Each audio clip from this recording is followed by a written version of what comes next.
Hello there, this is Heirs to the Kingdom channel, and today's lesson we're doing chapters 26 through 28 in 1 Samuel.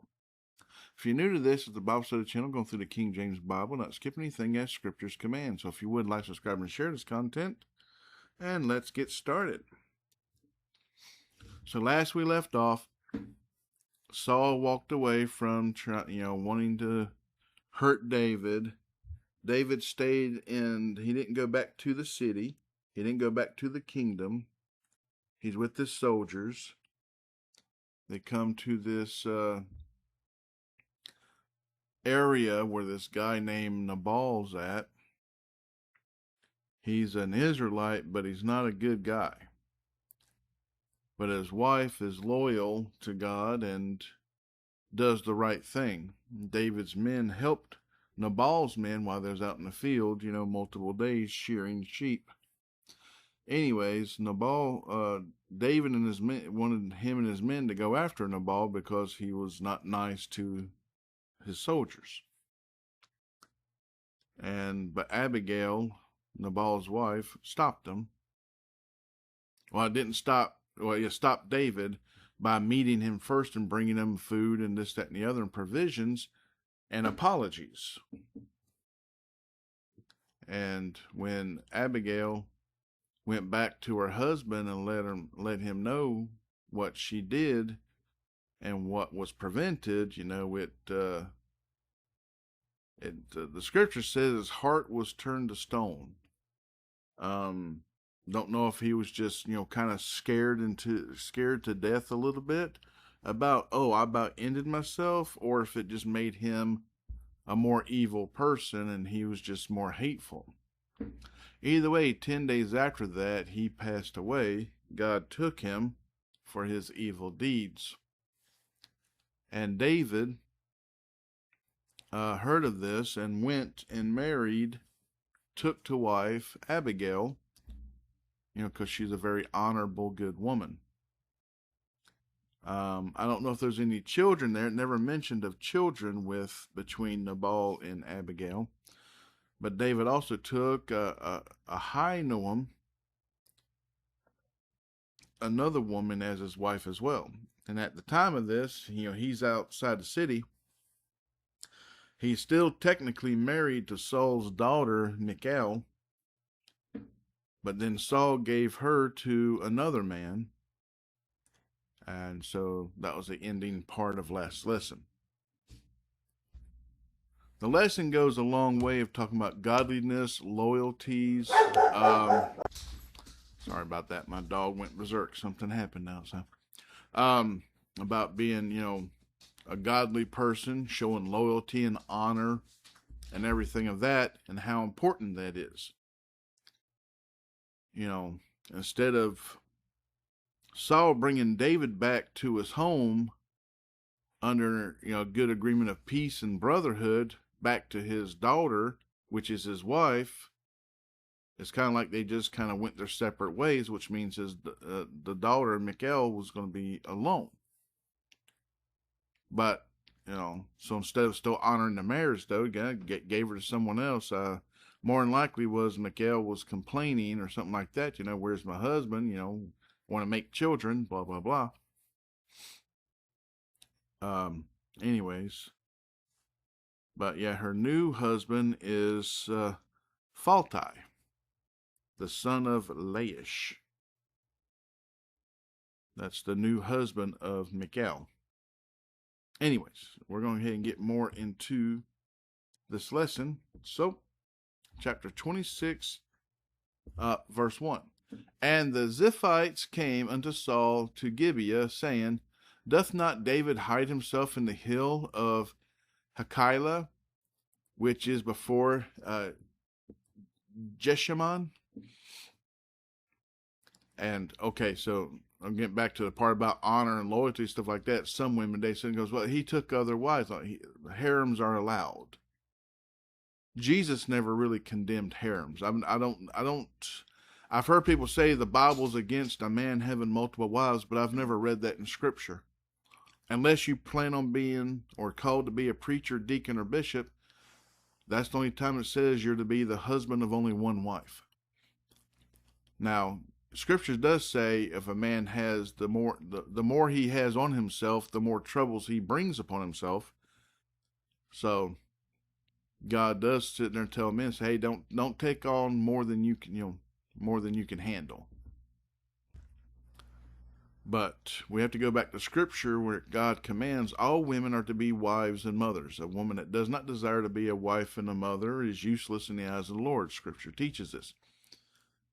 And so there's normally more women than men on the planet, especially when men keep going off to battle and thousands of them dying. They come back, these women are left alone. They need provisions. So there's normally more women than men on the planet because men do all the fighting and dying for their societies, and the women don't. So someone has to have more than one. And if a woman's old enough and done had her children, then she's to go under the care of the eldest, or whichever one of her children will take her. Supposed to be the eldest inherits everything of the dad. Sometimes they split inheritance, but normally the other children, if they're part of that part of that family, want to stay a part of that business or whatever it was they're in, then they're under the eldest son, the firstborn son. Anyways, we've covered this stuff before, but let's move on here. Verse 2. Then Saul arose and went down to the wilderness of Ziph, having 3,000 chosen men of Israel with him to seek David in the wilderness of Ziph. So I guess here we are, Saul's now seeking David again. Verse 3. And Saul pitched in the hill of Hachilah, which is before Jeshimon, by the way. But David abode in the wilderness, and he saw that Saul came after him into the wilderness. David therefore sent out spies to understood that Saul was come in very deed. Now, the way we word this today is to send out spies to understand why Saul has come out, what his plans are. I'm sitting there reading that, I'm like, that sounds a little confusing, but that's just the old English way. Once you understand it more, it's like, okay, it makes sense. I've always said I stick with the King James because I know God approves of that version. We just have to understand it. There's too many other translations where they change the meaning of Scripture. They don't stick with the original, and so that's why I stay with the King James. But verse 5, and David arose and came to the place where Saul had pitched, and David beheld the place where Saul lay. And Abner, the son of Ner, the captain of his host, and Saul lay in the trench, and the people pitched round about him. Then answered David and said to Ahimelech the Hittite, and to Abishai the son of Zeruiah, brother to Joab, saying, who will go down with me to Saul to the camp? And Abishai said, I will go down with thee. So David and Abishai came to the people by night, and behold, Saul lay sleeping within the trench, and his spear stuck in the ground at his bolster. But Abner and the people lay round about him. Then said Abishai to David, God hath delivered thine enemy into thine hand this day. Now therefore let me smite him, I pray thee, with the spear even to the earth at once, and I will not smite him the second time. And David said to Abishai, destroy him not, for who can stretch forth his hand against the Lord's anointed and be guiltless? David said furthermore, as the Lord liveth, the Lord shall smite him, or his day shall come to die, or he shall descend into battle and perish. And the Lord forbid that I should stretch forth mine hand against the Lord's anointed. But I pray thee, take thou now the spear that is at his bolster and the cruse of water, and let us go. So David took the spear and the cruse of water and from Saul's bolster, and they gat them away, and no man saw it nor knew it, neither awaked, for they were all asleep, because a deep sleep from the Lord was fallen upon them. Then David went over to the other side and stood on the top of an hill afar off, a great space being between them. And David cried to the people and to Abner the son of Ner, saying, Answerest thou not, Abner? Then Abner answered and said, Who art thou that criest to the king? And David said to Abner, Art not thou a valiant man? And who is like to thee in Israel? Wherefore then hast thou not kept thy lord the king? For there came one of the people in to destroy the king thy lord. This thing is not good that thou hast done, as the Lord liveth. Ye are worthy to die, because ye have not kept your master, the Lord's anointed. And now see where the king's spear is, and the cruse of water that was at his bolster. And Saul knew David's voice, and said, Is this thy voice, my son David? And David said, It is my voice, my lord, O king. And he said, Wherefore doth my lord thus pursue after his servant? For what have I done, or what evil is in mine hand? Now therefore I pray thee, let my lord the king, let my lord the king hear the words of his servant. If the Lord have stirred thee up against me, let him accept an offering. But if they be the children of men, cursed be they before the Lord. For they have driven me out this day from abiding in the inheritance of the Lord, saying, Go serve other gods. Now therefore let not my blood fall to the earth before the face of the Lord, for the king of Israel is come out to seek a flea, as when one doth hunt a partridge in the mountains. Then said Saul, I have sinned. Return, my son David, for I will no more do thee harm, because my soul was precious in thine eyes this day. Behold, I have played the fool, and have erred exceedingly. And David answered and said, Behold the king's spear, and let one of the young men come over and fetch it. The Lord render to every man his righteousness and his faithfulness, for the Lord delivered thee into my hand today, but I would not stretch forth mine hand against the Lord's anointed. And behold, as thy life was much set by this day in mine eyes, so let my life be much set by in the eyes of the Lord, and let him deliver me out of all tribulation. Then Saul said to David, Blessed be thou, my son David, for thou shalt both do great things, and also shalt still prevail. So David went on his way, and Saul returned to his place. Chapter 27. And David said in his heart, I shall now perish one day by the hand of Saul. There is nothing better for me than that I should speedily escape into the land of the Philistines, and Saul shall despair of me, to seek me any more in any coast of Israel. So shall I escape out of his hand. And David arose, and he passed over with the 600 men that were with him unto Achish, the son of Maoch, king of Gath. And David dwelt with Achish at Gath, he and his men, every man with his household, even David with his 2 wives, Ahinoam the Jezreelitess,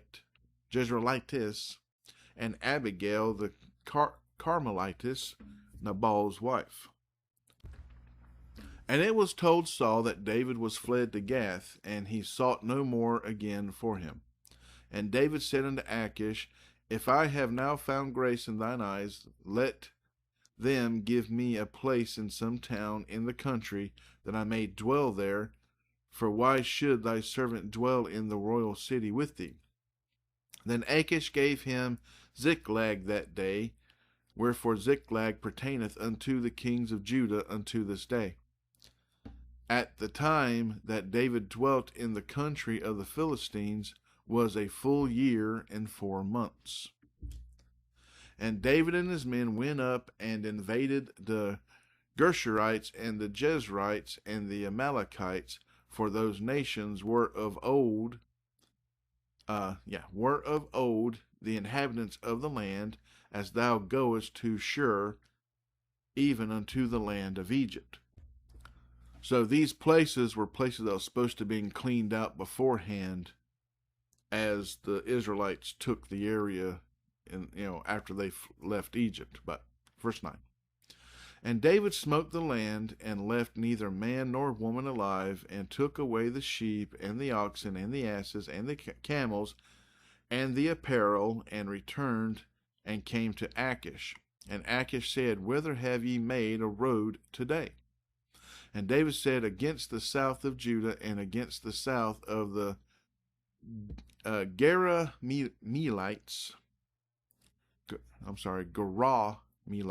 Garamites. There we go. I'll learn to say it one day. And against the south of the Kenites. And David saved neither man nor woman alive to bring tidings to Gath, saying, Lest they should tell on us, saying, So did David, and so will be his manner all the while he dwelleth in the country of the Philistines. And Achish believed David, saying, He hath made his people Israel utterly to abhor him. Therefore he shall be my servant forever. Chapter 28. And it came to pass in those days that the Philistines gathered their armies together for warfare to fight with Israel. And Achish said unto David, Know thou assuredly that thou shalt go out with me to battle, thou and thy men. And David said to Achish, Surely thou shalt know that thy servant can, what thy servant can do. And Achish said to David, Therefore will I make thee keeper of mine head forever. Now Samuel was dead, and all Israel had lamented him, and buried him in Ramah, even in his own city. And Saul had put away those that had familiar spirits and the wizards out of the land. And the Philistines gathered themselves together, and came and pitched in Shunem. And Saul gathered all Israel together, and they pitched in Gilboa. So here it sounds like, Saul's, getting back towards the Lord and putting away all wickedness from the land again. Verse 5. And when Saul saw the host of the Philistines, he was afraid, and his heart greatly trembled. And when Saul inquired of the Lord answered him not, neither by dreams, nor by Urim, nor by prophets. Then said Saul unto his servant, Seek me a woman that hath a familiar spirit, that I may go to her and inquire of her. And his servant said to him, Behold, there is a woman that hath a familiar spirit at Endor. So here, he was trying to do right in the eyes of the Lord, but he ain't hearing from the Lord. So now it's like, well, I need to speak to somebody to give me, hope. Will I prevail, or this, that, and the other? Should I do this? Once again, he's not learning patience. But let's continue on here. Verse 8. And Saul disguised himself and put on other raiment, and he went, and 2 men with him, and they came to the woman by night. And he said, I pray thee, divine unto me by the familiar spirit, and bring me him up whom I shall name unto thee. And the woman said unto him, Behold, thou knowest what Saul hath done, how he hath cut off those that have familiar spirits, and the wizards out of the land. Wherefore then layest thou a snare for my life, to cause me to die? And Saul sware to her by the Lord, saying, As the Lord liveth, there shall no punishment happen to thee for this thing. Then said the woman, Whom shall I bring up unto thee? And he said, Bring me up Samuel. And when the woman saw Samuel, she cried with a loud voice. And the woman spake to Saul, saying, Why hast thou deceived me? For thou art Saul. And the king said unto her, Be not afraid, for what sawest thou? And the woman said unto Saul, I saw gods ascending out of the earth. And he said unto her, What form is he of? And she said, An old man cometh up, and he is covered with a mantle. And Saul perceived that it was Samuel, and he stooped with his face to the ground and bowed himself. And Samuel said to Saul, Why hast thou disquieted me to bring me up? And Saul answered, I am sore distressed, for the Philistines make war against me, and God is departed from me. and answereth me no more, neither by prophets nor by dreams. Therefore I have called thee, that thou mayest make known unto me what I shall do. Then said Samuel, Wherefore then dost thou ask of me, seeing the Lord is departed from thee, and is become thine enemy? And the Lord hath done to him as he spake by me. For the Lord hath rent the kingdom out of thine hand, and given it to thy neighbor, even to David. Because thou obeyest not the voice of the Lord, nor executest his fierce wrath upon Amalek, therefore hath the Lord done this thing unto thee this day. Moreover, the Lord will also deliver Israel with thee into the hand of the Philistines, and tomorrow thou and thy sons, and tomorrow shalt thou and thy sons be with me. The Lord also shall deliver the host of Israel into the hand of the Philistines. Then Saul fell straightway all along on the earth, and was sore afraid because of the words of Samuel. And there was no strength in him, for he had eaten no bread all the day, nor all the night. So here Saul's making a big mistake. He's seeking a woman that does familiar spirits. He's also trying to fast, which is something for godliness. He's also done the other stuff, casting out the wickedness, but the Lord is still departed from him.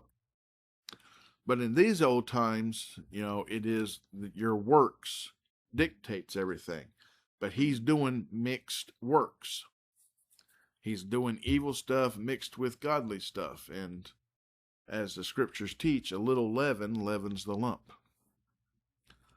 Let's continue on here, verse 21. And the woman came unto Saul, and saw that he was sore troubled, and said unto him, Behold, thine handmaid hath obeyed thy voice, and I have put my life in my hand, and have hearkened unto thy words, which thou spakest unto me. Now therefore I pray thee, hearken thou also unto the voice of thine handmaid, and let me set a morsel of bread before thee, and eat, that thou mayest have strength when thou goest on thy way. But he refused, and said, I will not eat. But his servants together with the woman compelled him, and he hearkened unto their voice. So he arose from the earth, and sat upon the bed. And the woman had a fat calf in the house, and she hasted and killed it, and took flour, and kneaded it, and did bake unleavened bread thereof. And she brought it before Saul and before his servants, and they did eat. Then they rose up and went away that night. And that's the end of this lesson. So, we know the end of Saul is coming, which means the time of David to be king will come upon. But because of Saul's evilness, he drove out God's other anointed, the future king of Israel, to be in another country, the country of the enemy. And that's what happens. When you treat good people bad, a lot of times they'll end up on the other side, and you're going to one day say, hey, I need that good person in my life. I've been treating them bad, but I need them in my life. And I say, oh, well, they're over there with those people who really don't like you. And so they're treating him nice and good and stuff over there, so that, he's staying over there now. And that's, this is a lesson about, when you have somebody good in your life, somebody good and godly in your life, don't be jealous about it. Embrace them. Keep them closer by, because they'll help make you more godly too. But a lot of people always want to be jealous and a little hateful and spiteful about things, because everybody wants to be the hero of their own story. And sometimes we're not. And we have to accept that. That sometimes we need a hero instead of being one.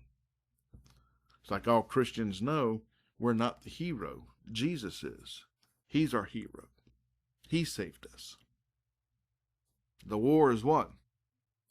We still have battles until the end, but the war has already been won. It's over. Satan lost. But the end time is not yet here, so Satan's trying to take as many humans with him as possible. Misery loves company, I guess. But like I said, that's the end of this lesson today. There's many good lessons in these teachings in Scripture. You just have to look at it all and see it, in the big picture of what it is. These are all things to pray about. Pray you're able to see the big picture. Pray you can help the lost and the found. If you need help, pray for you to get help. There's always somebody or something or some country or whatever else to pray for. Always something. We're to always pray. Never cease praying. And never forget to give God all the praise, glory, and worship and thanks and everything, the good, the bad, the ugly, and the indifferent. But I'm going to go ahead and end this lesson here. So until next time, God bless, good day, and goodbye.